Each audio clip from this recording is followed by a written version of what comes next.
मुझे न्याय चाहिए, मुझे न्याय चाहिए। मोदी जी मुझे न्याय दिलाइए, मुझे न्याय दिलाइए। मैं पुकार कर रहा हूँ, मेरा अकेला बेटा चल, मुझे न्याय चाहिए। और मुझे पता है माननीय प्रधानमंत्री जी आप मुझे निराश नहीं करेंगे। वही कुछ नहीं करेंगे, कुछ नहीं करेंगे। हमें न्याय चाहिए। ये कुछ नहीं करेंगे कि हम लोगों के लिए, ये जो अमीर लोग होते हैं ना, जिनके पास पैसे होते हैं, ये सिर्फ उन लोगों के लिए इंसाफ होता है, हमारे लिए नहीं। हमारे लिए कोई, मैं आप पे छोड़ रहा हूँ, आप अथॉरिटी पे छोड़ रहा हूँ। We are law. नमस्कार दोस्तों, मैं संजय प्रभाकर। जरा दिमाग पर जोर डाल के सोचिए, अगर किसी मिनिस्टर, किसी बड़े पॉलिटिकल लीडर या कोई पैसों से धनी और रसूखदार इंसान का बेटा, बेटी, बीवी या शौहर या किसी नजदीकी रिश्तेदार की मौत किसी रोड एक्सीडेंट में किसी कॉमन मैन की कार से हो जाए तो पुलिस क्या करेगी? और अगर आरोप यह लगे कि जिस कार ने या वाहन ने ठोका और फरार हो गया वो शराब के नशे में था, तो ऐसे हिट एंड रन केस में पुलिस क्या करेगी? जवाब किसे नहीं मालूम है, सभी जानते हैं जवाब। पुलिस का सारा महकमा उस आरोपी को वॉर लेवल पर एक्शन में आकर अरेस्ट करने में जुट जाएगा। और क्या यही आप बोलेंगे? मैं भी वही बोलूंगा। उसका ब्लड सैंपल, आरोपी के ब्लड सैंपल्स इमीडिएटली ले लिए जाएंगे और हिट एंड रन केस में इरादतन या गैर इरादतन हत्या करने के आरोप में उससे जुड़े बीएनएस के सारे गंभीर सेक्शंस के साथ मोटर व्हीकल एक्ट की गंभीर धाराओं के तहत गिरफ्तार करके मजिस्ट्रेट के सामने पेश किया जाएगा और मामले की जांच के लिए पुलिस कस्टडी में ले लिया जाएगा आरोपी को। पर अब सुनिए गौर से, पर जब ऐसी घटना किसी रसूखदार आदमी या उसके रिश्तेदारों से हुआ हो तब पुलिस की जांच और कार्रवाइयां ठंडी हो जाती हैं। ये आरोप लगते रहे हैं और यही आरोप एकदम ताजा हिट एंड रन केस को लेकर जो दिल्ली में हुआ है, पुलिस पर यह आरोप लग रहे हैं। जिस घटना में दिल्ली में रहने वाले कश्मीरी ब्राह्मण बूढ़े मां बाप को अपने इकलौते जवान बेटी की हत्या या गैर इरादतन हत्या के मामले में अब प्रधानमंत्री नरेंद्र मोदी से गुहार लगानी पड़ रही है न्याय के लिए, पुलिस एक्शन ले इसके लिए। यह गुहार पुलिस डिपार्टमेंट के लिए करारा तमाचा कहा जा सकता है। दोस्तों पहले सुनिए शासन प्रशासन से न्याय की भीख मांग रहे उस बूढ़े मां बाप के एक एक शब्द को गौर से, आपका खून खौल उठेगा। Hello, I am directing this to all the national media, to NDTV, to ANI.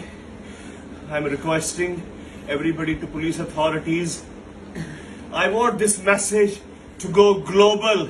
This is me and my wife. We are half dead.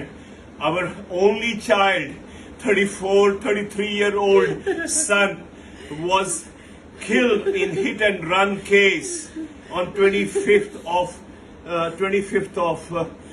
of June, 6:30 in the morning. Though media has been with us, but nothing has happened. I don't know what the police department is doing. They have they arrested the culprits? I don't know. They are roaming free while we are grieving. While they left my son on the roadside to die.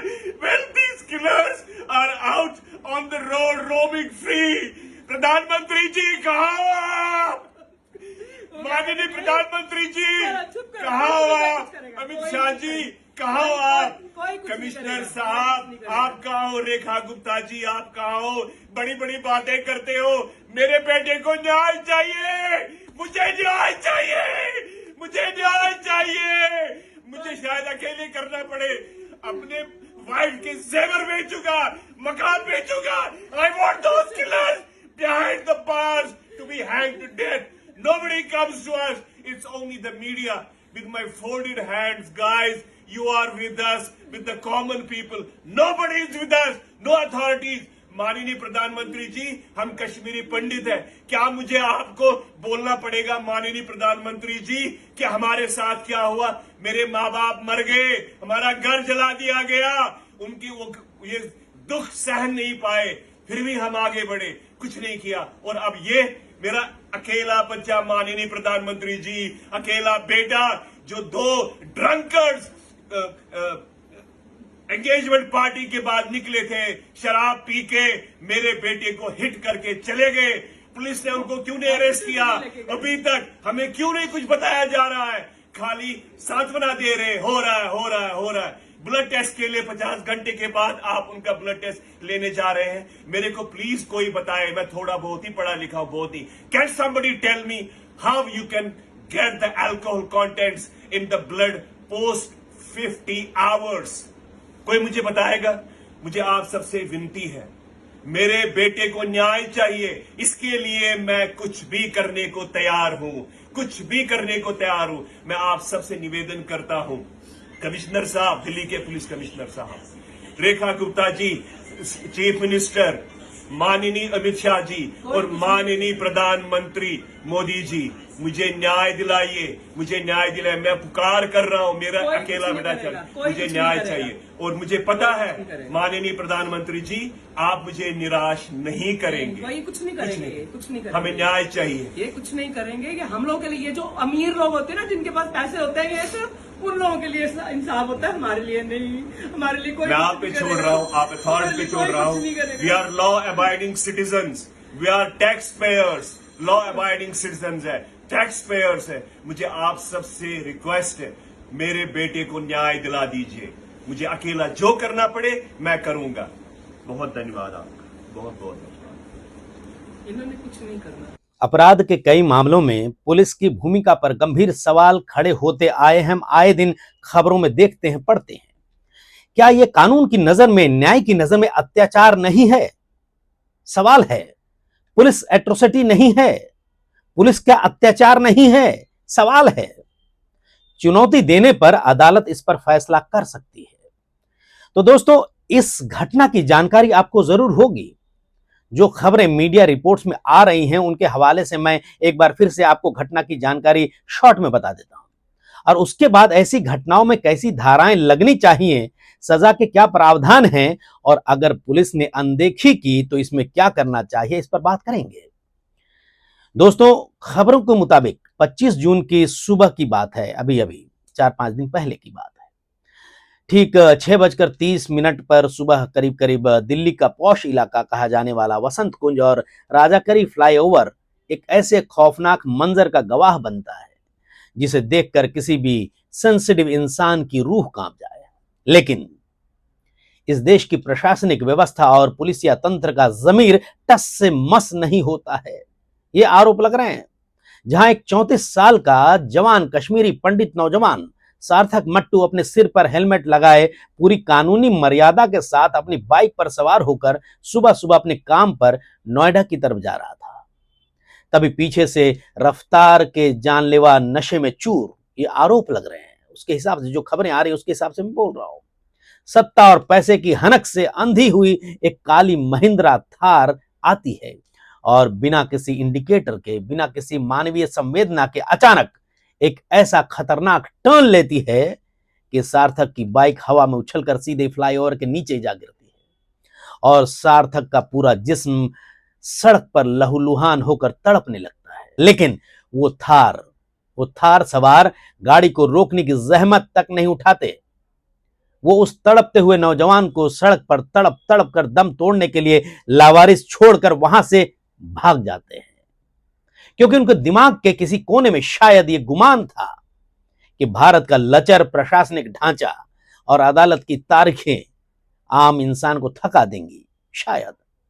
और हुआ भी वही जिसकी आशंका इस देश के हर गरीब और मध्यम वर्गीय इंसान को होती है दोस्तों, क्योंकि इस दिल दहला देने वाले एक्सीडेंट के पूरे 5 दिन बीत जाने के बाद भी जब उस बेबस कश्मीरी पंडित पिता सुरेंद्र मट्टू और एक अभागन मां का करुण क्रंदन, रोती हुई उनकी चीखें और न्याय की गुहार लगाते वीडियो इंटरनेट की दुनिया में सामने आते हैं, ये वीडियो तब जाकर सोए हुए मुल्क की आंखें खुलती हैं, जहां वो लाचार पिता चिल्ला चिल्ला कर कह रहा है कि 90 के दशक में जब कश्मीर घाटी सुलग रही थी तब उन्होंने अपना घर गंवाया, अपनों को खोया। वो सब कुछ छोड़ छाड़ कर शरणार्थी बनकर इस दिल्ली में आए थे और पाई पाई जोड़कर रातों की नींदें हराम करके अपने इस इकलौते बेटे सार्थक को पाला पोसा था ताकि बुढ़ापे में उनकी लाठी बन सके। लेकिन दिल्ली की सड़कों पर रफ्तार का तांडव मचाने वाली एक थार ने उनके बुढ़ापे की उस आखिरी लाठी को भी बेरहमी से तोड़ दिया दोस्तों। और अब हालात ये हैं कि उस बूढ़े मां बाप को अपने जवान बेटे की लाश उठाने के बाद इंसाफ के लिए प्रधानमंत्री नरेंद्र मोदी, गृह मंत्री अमित शाह और दिल्ली पुलिस के कमिश्नर के सामने झोली फैलानी पड़ रही है। शर्मनाक है। और वो दुखी होकर रोते हुए पूछ रहे हैं, इस देश में क्या न्याय सिर्फ अमीरों के रसूख की जागीर है? क्या कानून सिर्फ रसूखदारों के आगे लाचार है? क्योंकि अगर उन्हें इंसाफ की लड़ाई लड़नी है तो उन्हें अपनी पत्नी के बच्चे खुचे गहने और एकमात्र अपना सिर छुपाने का घर भी बेचना पड़ सकता है। तब जाकर शायद हमारे कानून व्यवस्था के बहरे कानों तक उनकी आवाज पहुंचेगी। ये आवाजें उठ रही हैं। बड़ा ही दर्दनाक और बेहद शर्मनाक घटना पुलिस के लिए। तो दोस्तों, दिल्ली पुलिस की कार्य प्रणाली को कानून के सबसे बड़े और सबसे बड़े कटघरे में खड़ा किया जा रहा है। आज पूरे केस की उस खौफनाक क्रोनोलॉजी और ढुलमुल रवैये को बेनकाब करते हैं आइए, जो हर बड़े हिट एंड रन केस की पहचान बन चुकी है। क्योंकि जांच में पता चलता है कि जो आरोपी है, जो संदिग्ध आरोपी है, महिंद्रा थार बेंगलुरु की एक प्राइवेट कंपनी के नाम पर रजिस्टर्ड है, जिसे बिहार के मूल निवासी सागर साहा ने लीज पर ले रखा था। ये रिपोर्ट्स आई हैं, उसका आधार पर मैं आपको बता रहा हूं, जो उसी कंपनी में काम करता है, बेंगलुरु की कंपनी में। और हादसे के वक्त गाड़ी कथित तौर पर सागर साहा नहीं चला रहा था, बल्कि उसका दोस्त अपूर्व सिंह चला रहा था, जबकि सागर खुद बगल वाली पैसेंजर सीट पर बैठा हुआ था। और जब इन दोनों को दिल्ली पुलिस पकड़ती है, हादसे के बाद जब पता होता है, पकड़ती है, तो महज कुछ घंटों के भीतर मुख्य आरोपी अपूर्व सिंह को जमानत मिल जाती है और वो आजाद हवा में सांस ले रहा है, जबकि पीड़ित परिवार दुख से आधा मर चुका है। आप देख रहे हैं वीडियो में, न्याय की गुहार है, गुहार लगा रहा है परिवार, दो जन का, बूढ़े मां बाप गुहार लगा रहे प्रधानमंत्री नरेंद्र मोदी से, और दिल्ली पुलिस के दफ्तरों के चक्कर काट रहे होंगे शायद। लेकिन सबसे बड़ा, सबसे तीखा और सबसे संदेहास्पद सवाल जो सीधे दिल्ली पुलिस की साख पर प्रश्न चिन्ह लगाता है, सवाल खड़े करता है, वो ये है कि क्या इन दो रसूखदार आरोपियों के ब्लड सैंपल घटना के पूरे 50 घंटे बीत जाने के बाद क्यों लिए गए? 50 घंटे बाद?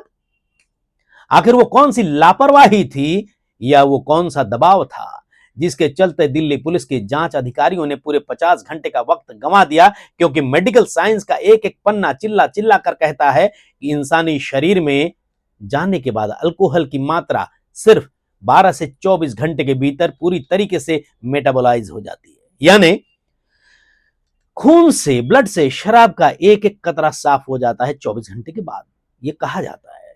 तो क्या दिल्ली पुलिस के ये पढ़े लिखे, शायद पढ़े लिखे जांच अधिकारी इतने लापरवाह हैं कि उन्हें इस वैज्ञानिक तथ्य, साइंटिफिक फैक्ट का पता नहीं था, या फिर उन्होंने जानबूझकर किसी साजिश के तहत पूरे 50 घंटे का वक्त बीत जाने दिया? ये सवाल खड़े हो रहे हैं, ताकि जब मेडिकल टेस्ट हो तो रिपोर्ट पूरी कोरी आए, एकदम साफ, पाक साफ। दोस्तों, आरोपियों को कोर्ट में ड्रिंक एंड ड्राइव के सख्त कानून से साफ बचाकर निकाला जा सके, ऐसा काम हो गया है। इसका जवाब दिल्ली पुलिस के आला अधिकारियों को देना ही होगा अदालत में, और जनता की अदालत में तो सवाल दागे ही जा रहे हैं। इस हिट एंड रन केस में जो हत्या हुई है, मैं तो इसे हत्या कहूंगा, क्योंकि किस तरीके से वो ठोक कर भाग जाता है। उसे मालूम है इतना जोरदार ठोका है, एक्सीडेंट हुई है, तो फिर वो हो सकता है उसकी मृत्यु हो जाए। ऐसे में उसकी जान बचाने के बजाय वो भाग जाते हैं, तो ये हत्या ही है, गैर इरादतन हत्या इसको कैसे कह सकते हैं? बहरहाल ये अदालत का काम है कि इसे हत्या करार दे या गैर इरादतन हत्या। और चूंकि दोस्तों एक्सीडेंट के शिकार की जान बचाने की बजाय भाग गए आरोपी, तो ऐसे में केस आरोपियों के खिलाफ इरादतन हत्या की धारा लगनी चाहिए या नहीं, आप सोचिए। बहरहाल ड्रंक एंड ड्राइव के मामले को जांच करना बड़ा आसान है। अगर पुलिस ने 50 घंटे बाद ब्लड सैंपल लिए हों तो जाहिर है उसमें अल्कोहल का असर आएगा ही नहीं, अगर वे ड्रंक थे तो।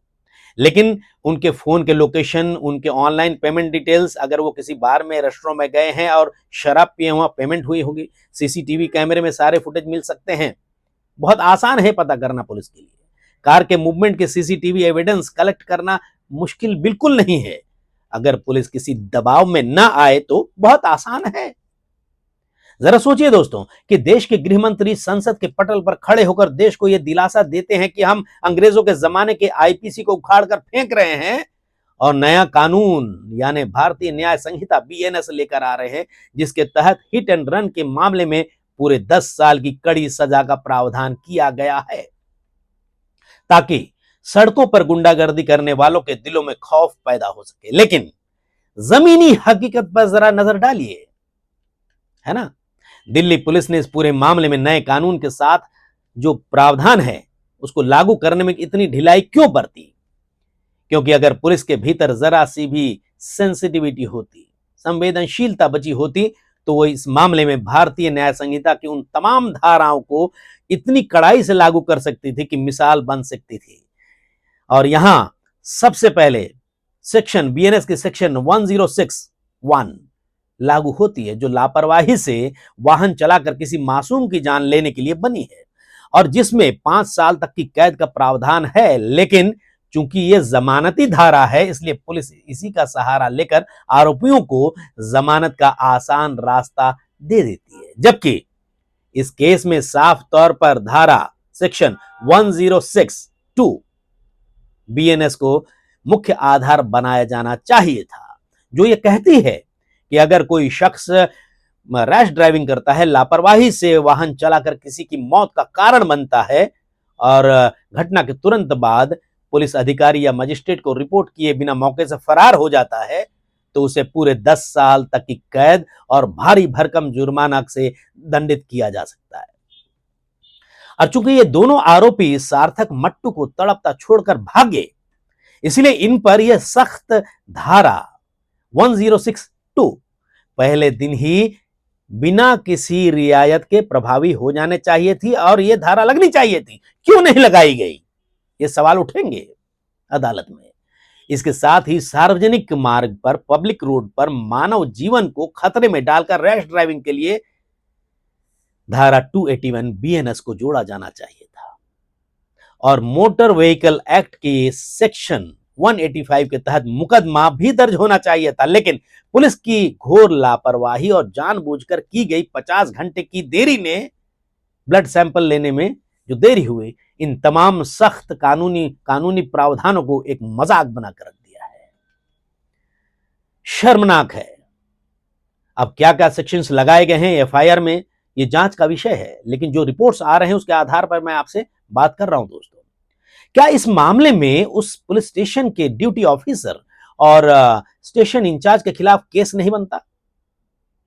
अगर अदालतें इस मामले में संज्ञान लेंगी तो जरूर पुलिस वालों के खिलाफ भी केस दाखिल हो सकते हैं, आपराधिक केस। दोस्तों, ये पहली बार नहीं है जब दिल्ली की बिजी सड़कें बेगुनाह नागरिकों के लिए काल साबित हुई हैं, और ये पहली बार भी नहीं है कि जब रसूखदारों को ये लगा हो कि उनके पैसे की बदौलत वो सड़कों पर चल रहे आम इंसानों की जान को कीड़े मकोड़ों की तरह समझ सकते हैं। क्योंकि देश की सुप्रीम कोर्ट ने ऐसे मामलों पर बार बार बेहद तल्ख और ऐतिहासिक टिप्पणियां की हैं, जिन्हें आज दिल्ली पुलिस के अफसरों और निचली अदालतों को याद रखने की सख्त जरूरत है। और इस फहरिस्त में सबसे पहले दोस्तों आपको याद दिला दूं कि 1999 का केस है, एक संजीव नंदा बनाम state BMW hit and run case आपको याद होगा, जहां दिल्ली के बेहद रसूखदार खानदान के चश्मो चिराग संजीव नंदा ने अपनी तेज रफ्तार बीएमडब्ल्यू गाड़ी से आधी रात को ड्यूटी पर तैनात दिल्ली पुलिस के जवानों को ही और राहगीरों को बेरहमी से कुचल दिया था। और उस वक्त सुप्रीम कोर्ट ने एक बेंचमार्क अपना ऑर्डर दिया था, जजमेंट, यह सुनाते हुए कहा था अपने फैसले में कि जो लोग सड़कों पर उतावलेपन से यानी कि रैश ड्राइविंग करते हैं, गाड़ियां दौड़ाते हैं, वे पूरे सभ्य समाज के लिए खूंखार और खुला खतरा हैं और गाड़ियों को किसी खतरनाक हथियार की तरह इस्तेमाल करने की इजाजत इस देश के किसी भी नागरिक को नहीं दी जा सकती, चाहे उसका रसूख कितना भी बड़ा क्यों न हो। और धन बल या ताकत के दम पर न्याय की पूरी प्रक्रिया को प्रभावित करने या सबूतों को मिटाने की कोशिशों को यह अदालत कतई बर्दाश्त नहीं करेगी। इतना ही नहीं, सुप्रीम कोर्ट ने एलेस्टर एंथनी परेरा नाम के महाराष्ट्र में यह घटना घटी थी, 2012 का यह मामला है, ये कि सुप्रीम कोर्ट ने अपना फैसला सुनाया। इस बेंचमार्क यानी कि लैंडमार्क ऑर्डर में, लैंडमार्क जजमेंट में सुप्रीम कोर्ट ने कहा कि ऐतिहासिक और मार्गदर्शक फैसला था ये। बेहद कड़े शब्दों का इस्तेमाल करते हुए सुप्रीम कोर्ट ने कहा था कि हमारे देश की बिजी सड़कें कोई कसाई खाना नहीं बन सकती, जहां रसूखदार अपनी गाड़ियों से आम लोगों को कुचलें और लापरवाही से गाड़ी चलाकर मासूमों को मौत के घाट उतारने वाले इन अपराधियों के प्रति किसी भी अदालत द्वारा जरा सी भी सहानुभूति या नरमी दिखाना पूरे जुडिशरी का मजाक उड़ाना होगा, सुप्रीम कोर्ट ने कहा। जबकि मुंबई का वो बदनाम सलमान खान बनाम स्टेट ऑफ महाराष्ट्र, आपको ध्यान होगा, hit and run case, Salman Khan film के हीरो, वो केस भी एक मिसाल है। इस देश की अंतरात्मा को झकझोर चुका है दोस्तों। ये घटनाएं आपको हिला देंगी। जहां फुटपाथ पर सो रहे सलमान खान वाले केस में एक बेसहारा लोगों के ऊपर गाड़ी चढ़ा दी गई थी, और भले ही वो इस केस में टेक्निकल कमियों की वजह से गवाहों के मुकर जाने के कारण जो कहा गया उसके हिसाब से कानूनी दांवपेच में उलझ कर रह गया हो और इसमें बाइज्जत बरी हो गए हों। और सुप्रीम कोर्ट के एक हालिया केस जो हुआ था उसमें स्टेट ऑफ पंजाब बनाम सौरभ बख्शी जैसे फैसलों ने बार बार देश को यही सबक दिया है कि हिट एंड रन के मामलों में स्थानीय जांच एजेंसियों द्वारा की गई जरा सी भी सुस्ती, मेडिकल टेस्ट में की गई जानबूझ की देरी या सबूतों को इकट्ठा करने में बरती गई लापरवाही को पूरे मामले की रीढ़ की हड्डी तोड़ देती है, जिसका सीधा फायदा सिर्फ और सिर्फ उन रसूखदार आरोपियों को मिलता है जो महंगे वकीलों की फौज खड़ी करके कानून की खामियों का फायदा उठा लेते हैं। सुप्रीम कोर्ट की टिप्पणी है, कमेंट है दोस्तों। सार्थक मट्टू की ये दर्दनाक मौत महज कोई आम सड़क दुर्घटना नहीं है, बल्कि ये इस देश के ढीले और रसूखदारों के आगे नतमस्तक होने वाले प्रशासनिक और पुलिसिया तंत्र की नाकामी और एक और जीता जागता प्रमाण है। क्योंकि हम 24 घंटे एक तरफ डिजिटल इंडिया, स्मार्ट सिटी और हर चौराहे पर लगे हाईटेक सीसीटीवी कैमरों का ढिंडोरा पीटते नहीं थकते, लेकिन जब उन्हीं कैमरों के नीचे एक बेगुनाह को मौत के घाट उतार दिया जाता है तो आरोपियों का समय पर मेडिकल टेस्ट करने में दिल्ली पुलिस को पूरे 50 घंटे लग जाते हैं। हम हर राजनीतिक मंच से कश्मीरी पंडितों के दर्द और उनके सम्मान की बड़ी बड़ी बातें करते हैं, लेकिन जब उसी कश्मीरी पंडित समाज का एक बूढ़ा बाप, बूढ़ी मां दिल्ली की सड़कों पर अपने इकलौते चिराग के बुझ जाने के बाद इंसाफ के लिए गुहार लगा रहा है, अपनी छाती पीट पीट कर रो रहा है, तो सत्ता के आलीशान गलियारों से लेकर दिल्ली पुलिस के हेडक्वार्टर तक एक अजीब सा और शर्मनाक सन्नाटा पसर गया होगा। इससे इनकार नहीं किया जा सकता। क्यों गृह मंत्री अमित शाह और दिल्ली पुलिस के आला हुक्मरान इस लाचार पिता के वायरल वीडियो को देखने के बाद भी कड़े कदम उठाने से हिचकिचा रहे हैं? ये सवाल उठ रहे हैं, जिससे सुरेंद्र मट्टू का यह कलेजा चीर देने वाला सवाल सच साबित होता दिखाई दे रहा है। दोस्तों, क्या इस देश का कानून और इस देश का न्याय सिर्फ और सिर्फ रसूखदारों के लिए बना है और हम जैसे आम नागरिक सिर्फ इन तेज रफ्तार गाड़ियों के नीचे कुचलकर मरने के लिए विवश हैं? इसलिए आज इस मुल्क की आवाम को अपनी खामोशी को तोड़ना होगा। सोशल मीडिया से लेकर हर स्तर पर एक ऐसी आवाज उठानी होगी जो इस सोए हुए सिस्टम को झकझोर कर रख दे। और जब तक उन लापरवाह पुलिस वालों पर सख्त कार्रवाई नहीं की जाती जिन्होंने जांच में पूरे 50 घंटे की देरी करके सबूतों को कमजोर करने का काम किया है, जो आरोप लग रहे हैं, जो रिपोर्ट्स आ रहे हैं, उस हिसाब से मैं आपको कह रहा हूं, ऐसे में तब तक ये आवाज रुकनी नहीं चाहिए। क्योंकि याद रखिए कि अगर आज हम सार्थक मट्टू के बूढ़े और बेबस माता पिता के साथ खड़े नहीं हुए तो वो दिन दूर नहीं जब कल किसी और हाईवे पर, किसी और सड़क पर कोई और रसूखदार अपनी तेज रफ्तार गाड़ी लेकर निकलेगा और आपके या हमारे परिवार के किसी सदस्य को हमेशा हमेशा के लिए सड़क पर कुचल कर भाग जाएगा और हम फिर इसी तरीके से लाचार बनकर तमाशा देखते रह जाएंगे। इसलिए उठिए, आवाज बुलंद कीजिए और सार्थक मट्टू के लिए बिना किसी समझौते के मुकम्मल और कड़ा इंसाफ हमें मांगना होगा, वरना ये लचर सिस्टम हमें ऐसे ही उपेक्षित करता रहेगा और रसूखदार अपनी ताकत के दम पर कानून का मजाक उड़ाते रहेंगे। दोस्तों, एक होना होगा, एक। थोड़े दिन पहले हमने ऐसी तस्वीरें देखी बिहार के एनकाउंटर को लेकर।